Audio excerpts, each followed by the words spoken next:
Good morning. நீங்கள் நன்றாக இருப்பதற்கு உங்களை வாழ்த்துகிறேன். உங்கள் மூளை அறிவினால புரிந்து கொள்ள முடியாதவர்களை தேவன் செய்வார் என்பதை புரிந்து உணர்ந்து விட்டால் அதை போல பெஸ்டான லைஃப் வேறு உலகத்துல எங்கேயுமே கிடைக்காதுங்க. தேவனுடைய வழிகள் ஆச்சரியமானது என்பதை குடும்பமாக புரிஞ்சு வாழுங்க. ஆச்சரியமான வழிகளை இந்த 2026ஆம் ஆண்டு திறந்து அளவில்லாமல் தேவன் ஆசீர்வதிப்பார் என்பதை புரிஞ்சிருங்க.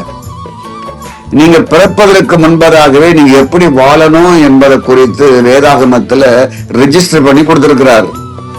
எப்படி வாழ வேண்டும் என்றால் இந்த உலகத்திலே நீங்கள் தலையாகத்தான் வாழணும், வாளாக வாழ்வது உங்களுக்கு இல்லை. இத புரியாத வரை நீங்க வாளாகவே வாழ்ந்து முடிச்சிருவீங்க.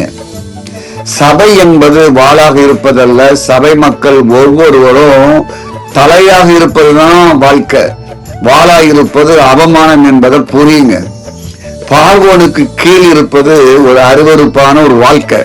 ஆபிரகாம், ஈசாக்கு, யாக்கோபு இவர்களிலிருந்து பெற முடியாத சந்தோஷத்தை யோசேப்புடைய வாழ்க்கையில் தேவன் பெற்றார். காரணம், யோசேப்பு எகிப்தில் இருந்தாலும் எகிப்து தேசத்திற்கு அதிபதியாக இருந்தார்.